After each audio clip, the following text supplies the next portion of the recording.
بسم اللہ الرحمن الرحیم الحمد لله نحمده ونستعينه ونستغفره ونؤمن به ونتوكل عليه ونعوذ بالله من شرور أنفسنا ومن سيئات أعمالنا من يهده الله فلا مضل له ومن يضلله فلا هادي له ونشهد أن لا إله إلا الله وحده لا شريك له ونشهد أن سيدنا ومولانا محمدا عبده ورسوله صلى الله عليه وعلى آله وبارك وسلم تسليما كثيرا كثيرا أما بعد فأعوذ بالله من الشيطان الرجيم بسم الله الرحمن الرحيم فلا تسبوا الذين يدعون من دون الله فيسبوا الله عدوا بغير علم كذلك زينا لكل أمة عملهم ثم إلى ربهم مرجعهم فينبئهم بما كانوا يعملون وقال النبي صلى الله عليه وسلم الراحمون يرحمهم الرحمن ارحموا من في الأرض يرحمكم من في السماء أو كما قال النبي عليه الصلاة والسلام رب اشرح لي صدري ويسر لي أمري واحلل عقدة من لساني يفقهوا قولي اللهم صل على سيدنا مولانا محمد في أول كلامنا اللهم صل على سيدنا مولانا محمد في أوسط كلامنا اللهم صل على سيدنا مولانا محمد في آخر كلامنا بلغ العلا بكماله كشف الدجى بجماله حسنت جميع خصاله صلوا عليه وآله معزز سامعین اکرام، بھائیوں، بزرگوں، دوستوں، اللہ تبارک و تعالی جب سے دنیا کا آغاز فرمایا ہے، جب سے دنیا کو شروع فرمایا ہے، آدم علی نبینا و علیہ الصلاۃ والسلام سے لے کر میرے اور آپ کے آقا جناب محمد رسول اللہ صلی اللہ علیہ وسلم تک جتنے انبیاء آئے، جتنی قومیں آئی ہیں، جتنی امت آئی ہوئی ہیں، یہ تمام امتوں میں اور ان تمام انبیاء میں ایک طریقہ کار چلا ہے کہ جب بھی زمانے میں حق آیا ہے تو حق کے مقابلے میں باطل آیا ہے۔ جب دنیا میں حق آتا تو حق کے ساتھ ساتھ باطل بھی پیدا ہوتا تھا۔ آدم علیہ السلام کے زمانے میں جب حق آدم علیہ السلام کی شکل میں آیا تو قابیل کے شکل میں باطل آیا۔ حضرت نوح علیہ السلام کے زمانے میں حضرت نوح حق کی شکل میں آئے تو خود ان کا بیٹا باطل کی شکل میں آیا۔ حضرت ابراہیم علیہ السلام حق کی شکل میں آئے تو وہاں پر نمرود ان کے مقابلے میں باطل کی شکل میں آیا۔ اسی طریقے سے موسیٰ علیہ السلام کی شکل میں حق آیا تو فرعون باطل کی شکل میں آیا۔ اسی طریقے سے حضرت عیسیٰ علیہ السلام حق کی شکل میں آئے تو وہاں ان کے دشمنان اسلام، اللہ کے دشمن اور حضرت عیسیٰ علیہ السلام کے دشمن باطل کی شکل میں آئے۔ اور اللہ کے نبی علیہ السلام کے زمانے میں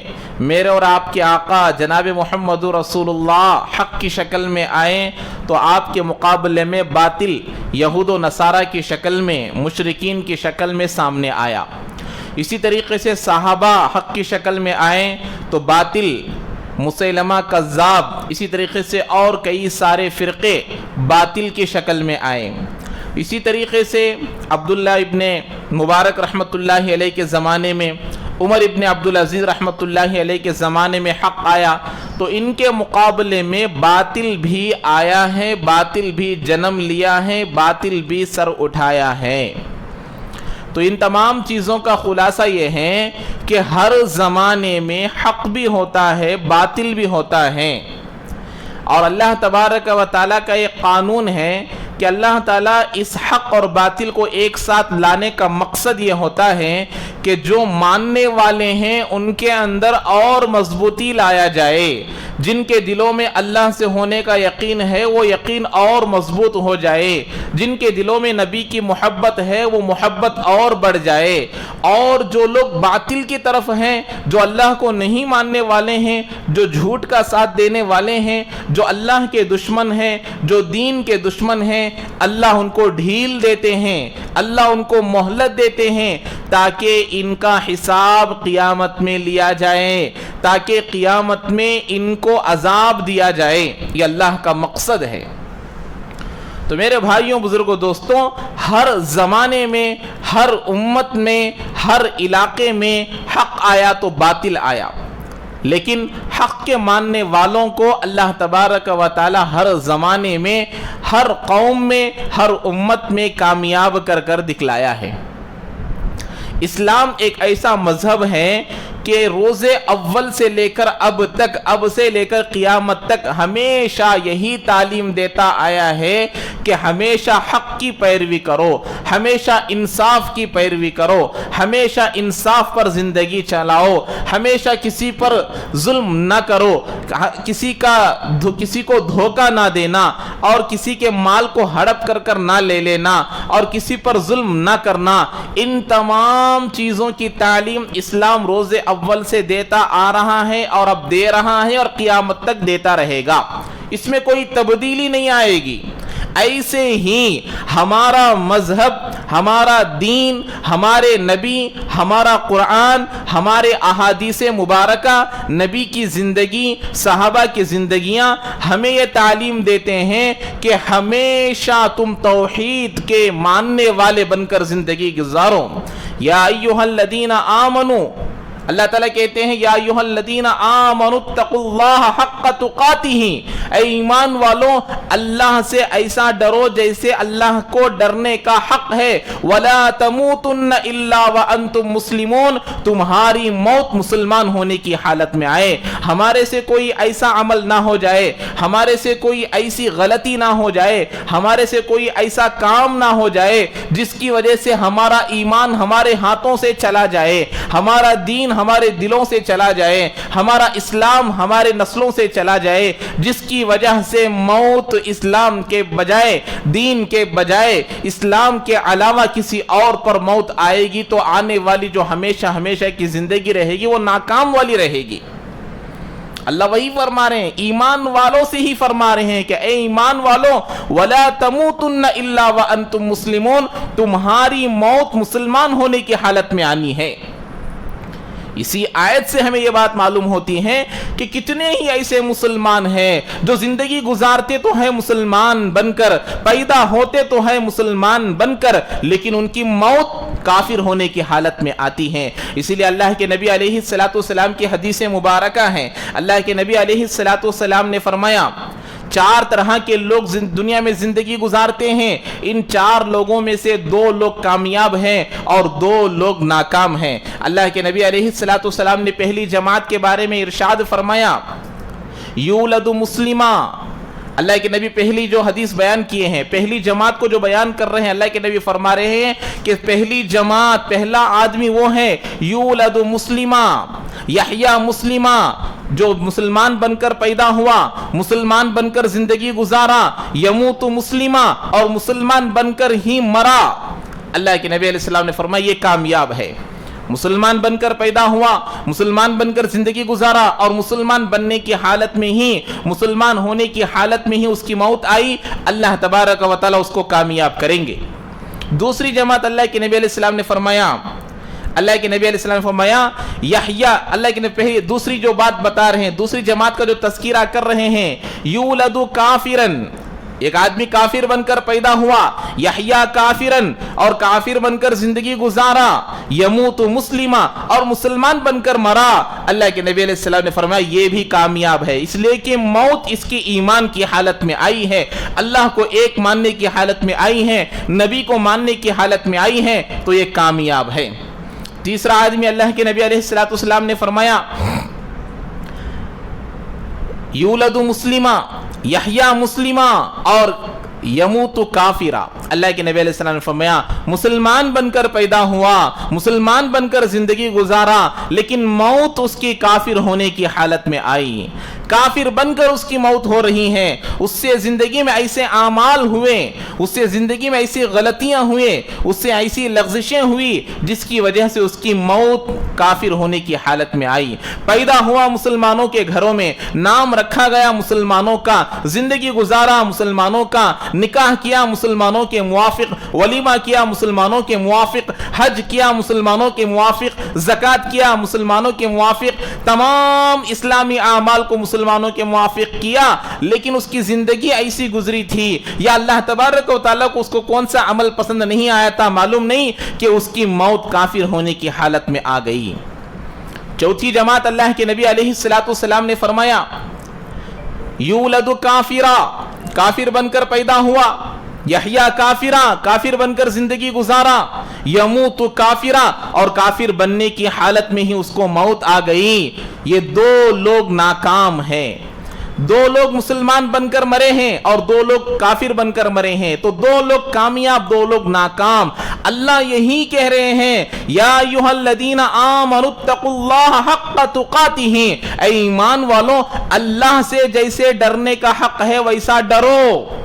اللہ کو ڈرنے کا حق کیا ہے کہ اللہ کو 24 گھنٹے اپنے سامنے مانو، اللہ کے ساتھ کسی کو شریک نہ ٹھہراؤ، اللہ کے ساتھ کسی کو برابر قرار نہ دو۔ خود میرے اور آپ کے آقا جناب محمد رسول اللہ صلی اللہ علیہ وسلم کو بھی جس کا مرتبہ اللہ کے بعد ہے، سے بڑا مرتبہ میرے آقا کا ہے، میرے نبی کا ہے۔ اگر میرے نبی کو اللہ پیدا کرنا نہ ہوتے، اگر اللہ تعالیٰ نبی کو پیدا کرنا نہ ہوتا، نہ یہ زمین ہوتی، نہ یہ آسمان ہوتا، نہ یہ چاند ہوتا، نہ یہ سورج ہوتا، نہ یہ ساتوں زمین ہوتی، نہ یہ ساتوں آسمان ہوتے، نہ یہ سمندر ہوتا، دنیا کا ذرہ ذرہ میرے نبی کے صدقے میں پیدا ہوا ہے۔ میرے نبی کا مرتبہ بھی اللہ کے بعد ہے۔ اگر کوئی مسلمان میرے نبی کو بھی اللہ کے برابر قرار دے گا تو وہ بھی کافر ہو جائے گا۔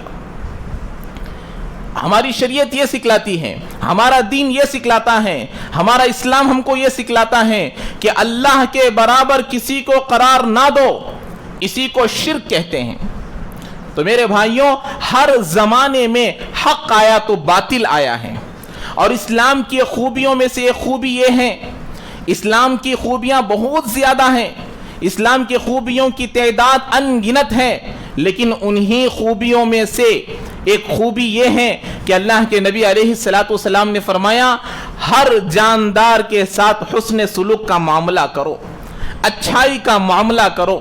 ان کے ساتھ برائی کا معاملہ نہ کرو۔ اللہ کے نبی علیہ السلام نے فرمایا ارحموا من فی الارض یرحمکم من فی السماء۔ اللہ کے نبی فرما رہے ہیں اے مسلمانوں، اے لوگوں، اے اللہ کے ماننے والوں، نبی کو ماننے والوں، قرآن کو ماننے والوں، آپ لوگ زمین میں رہنے والے ہر ایک کے ساتھ اچھائی کا معاملہ کرو، پیار محبت کا معاملہ کرو،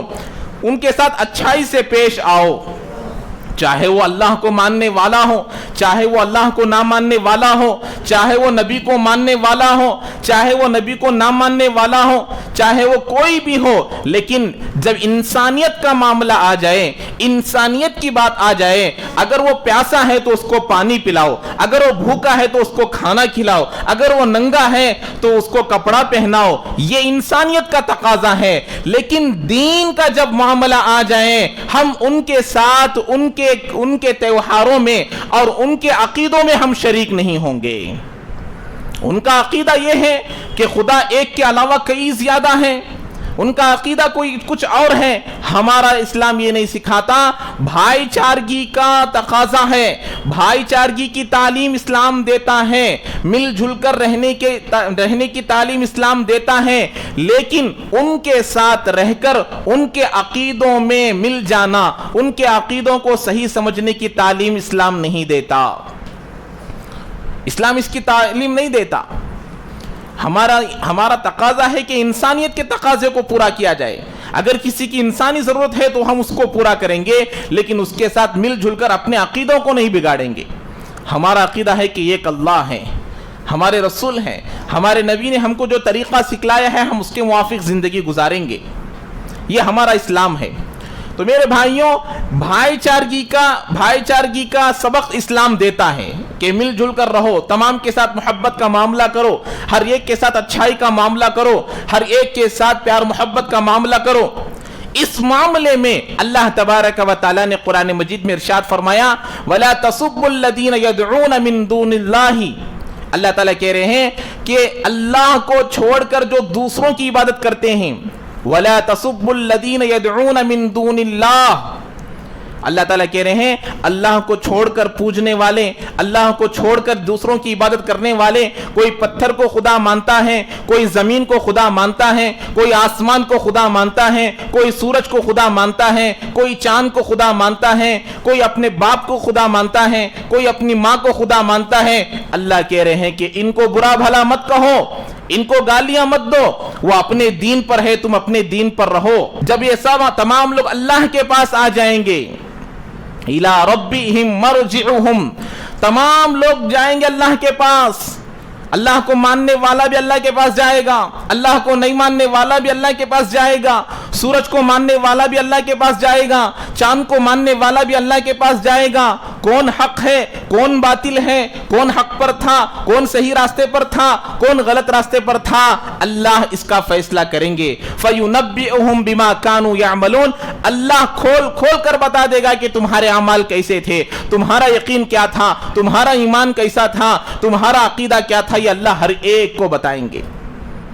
تو ہم کسی کو گالیاں نہیں دیں گے، ہم کسی کو برا بھلا نہیں کہیں گے، لیکن ہمارا ہندوستان ہونے کے ناطے ہم یہاں کئی سارے کمیونٹی کے ساتھ ہم مل کر رہتے ہیں، کئی سارے مذہب کے ماننے والوں کے ساتھ مل کر رہتے ہیں، کئی سارے لوگوں کے ساتھ مل کر رہتے ہیں، لیکن ان کے ساتھ انسانیت کا معاملہ تو ہم کریں گے، لیکن ہمارے دین میں کچھ کمی آنے ہم نہیں دیں گے، ہمارے دین میں کسی چیز کی کمی کرنے نہیں دیں گے۔ ہمارا توحید، ہماری رسالت، ہماری جو توحید ہے، رسالت ہے، ہمارے عقیدے ہیں، اس میں ہم کسی کو کمی بیشی کرنے نہیں دیں گے، کسی کو مداخلت کرنے کی اجازت ہم نہیں دیں گے۔ اسلام نے ہمیں دعوت دی ہے کہ ایک اللہ کو مانو۔ اب آپ لوگوں کو معلوم ہے کہ یہ بابری مسجد کا جو تقاضا تھا،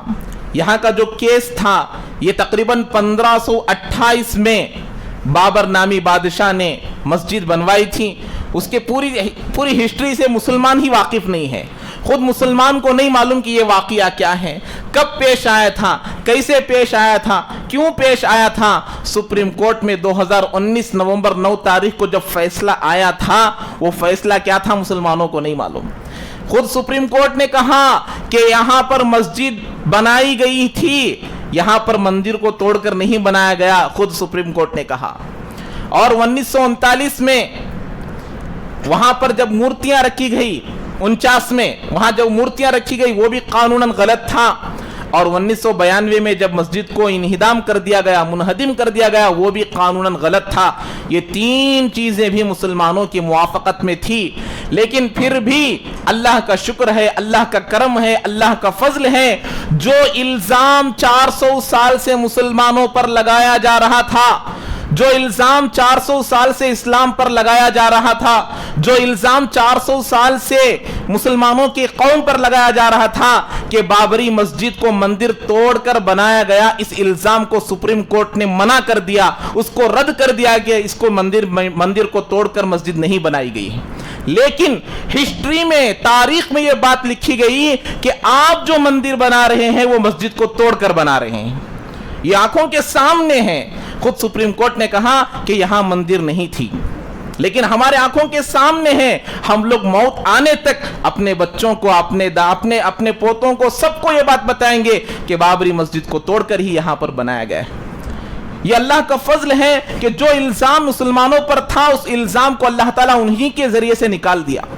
ہماری طاقت جہاں تک تھی ہم نے کیا، لیکن بعد میں اللہ تبارک و تعالیٰ جو چاہتے ہیں وہ ہوا۔ اب پتہ نہیں اس میں کیا حکمت ہے، ہم لوگ اپنی کوشش، اپنی محنت کر کر ہم ہٹ گئے ہیں، اب اس کے بعد دیکھ بھال کرنے والے وہ اللہ ہے۔ تو میرے بھائیوں، اب 22 تاریخ کو پتہ نہیں وہ اوپننگ ہونے والی ہے، وہ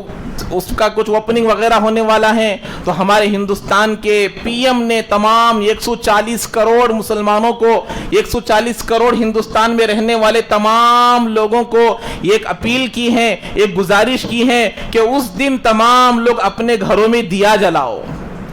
ہمارے مسلمان جو سیکولرزم کا جھنڈا پکڑنے والے ہیں، سیکولرزم کو ماننے والے ہیں، جمہوریت کو ماننے والے ہیں کہ یہ تو ہمارے ملکی بھائی ہیں، ہم دیا جلانے میں کیا غلط ہیں، ہم دیا جلانے میں کیا غلطی ہے؟ ارے اللہ کے بندوں، ہم مسلمان ہیں، ہمارا ایک عقیدہ ہے، ہمارا ایک مذہب ہے، ہمارا ایک خدا ہے، ہمارا ایک طریقہ ہے، ہم اس طریقے کو نہیں چھوڑیں گے۔ اس کے متعلق اگر تاریخ بیان کی جائے، ہندوستان میں ہی کتنے ایسے غیر مذہب کے ماننے والے لوگ جو انصاف پسند ہیں، انصاف کو ماننے والے ہیں، انصاف کے موافق زندگی گزارنے والے ہیں، وہ خود ہمارے وزیر اعظم سے یہ کہہ رہے ہیں کہ وہ اپنے خدا کو سیاسی کاموں میں استعمال کر رہا ہے، وہ اپنے خدا کو سیاسی فائدے کے لیے استعمال کر رہا ہے، وہ اپنے معبود کو سیاسی فائدے کے لیے استعمال کر رہا ہے۔ یہ خود ہماری بات نہیں بلکہ انہی کی بات ہے۔ لیکن ان تہواروں میں، ان پروگراموں میں اگر کوئی مسلمان شریک ہوتا ہے تو وہ اپنے ایمان سے ہاتھ دھو بیٹھتا ہے کہ اس کا ایمان باقی نہیں رہتا۔ ہمارا ایمان ہے کہ ایک اللہ ہے، اللہ کے سوا کوئی معبود نہیں، اللہ کے برابر کوئی اور نہیں، یہ عقیدہ رکھنے والا مسلمان ہے۔ اگر اس کو چھوڑ کر کسی اور طریقے کو اختیار کرے گا، اوروں کے طریقے کی پیروی کرے گا، اس طریقے کو صحیح بولے گا تو بھی اس کا ایمان چلا جائے گا۔ اور اس تہواروں میں اگر جانا اور اس کام کے لیے بلانے والوں کو اچھا سمجھا جا رہا، دعوت دینے والوں کو اچھا سمجھا جا رہا، یہ تمام چیزیں ہمارے اسلام میں جائز نہیں ہیں۔ تاریخ کو اٹھا کر دیکھیں گے تو ہمارے سامنے معلوم ہوگا جمہوریت کی بنیاد کیوں رکھی گئی، یہ سیکولرزم کی بنیاد کیوں رکھی گئی، اس کو ہم جانتے نہیں۔ سیکولرزم کا معنی ہی ہوتا ہے، جمہوریت کا معنی ہی ہوتا ہے کہ وہاں چلنے والی حکومت کا کوئی مذہب نہیں ہوتا، اس حکومت کا کوئی مذہب نہیں ہوتا، وہ تمام مذاہب کو لے کر چلے گی۔ ہندوستان میں جتنے مذاہب ہیں، ہندوستان میں جتنے زبانیں ہیں، ہندوستان میں جتنے لوگ رہتے ہیں، اتنے لوگ، اتنے مذاہب، اتنے زبانیں آپ کو پورے دنیا میں کسی ملک میں نہیں ملیں گے۔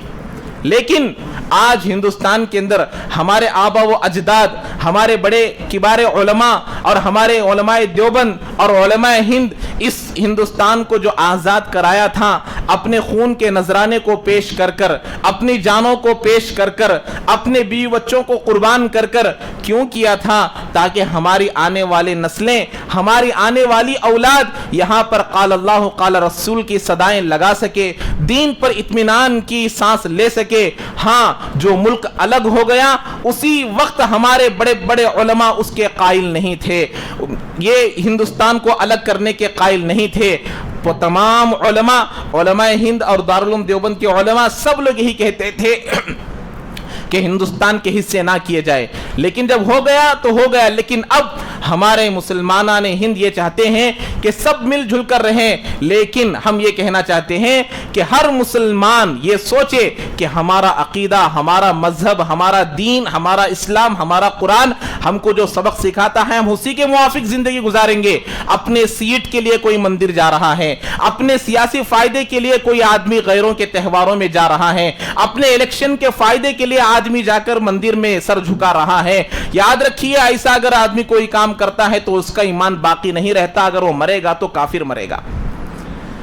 تو میرے بھائیوں، اپنے عقیدے کی حفاظت کرنا، اللہ کہہ رہے ہیں، ایمان والوں سے کہہ رہے ہیں، یا ایھا الذین آمنوا اتقوا اللہ حق تقاتہ ولا تموتن الا وانتم مسلمون۔ اے ایمان والوں، نماز پڑھنے والوں، روزہ رکھنے والوں، زکوٰۃ دینے والوں، حج کرنے والوں، تمہاری موت مسلمان ہونے کی حالت میں آنا ہے،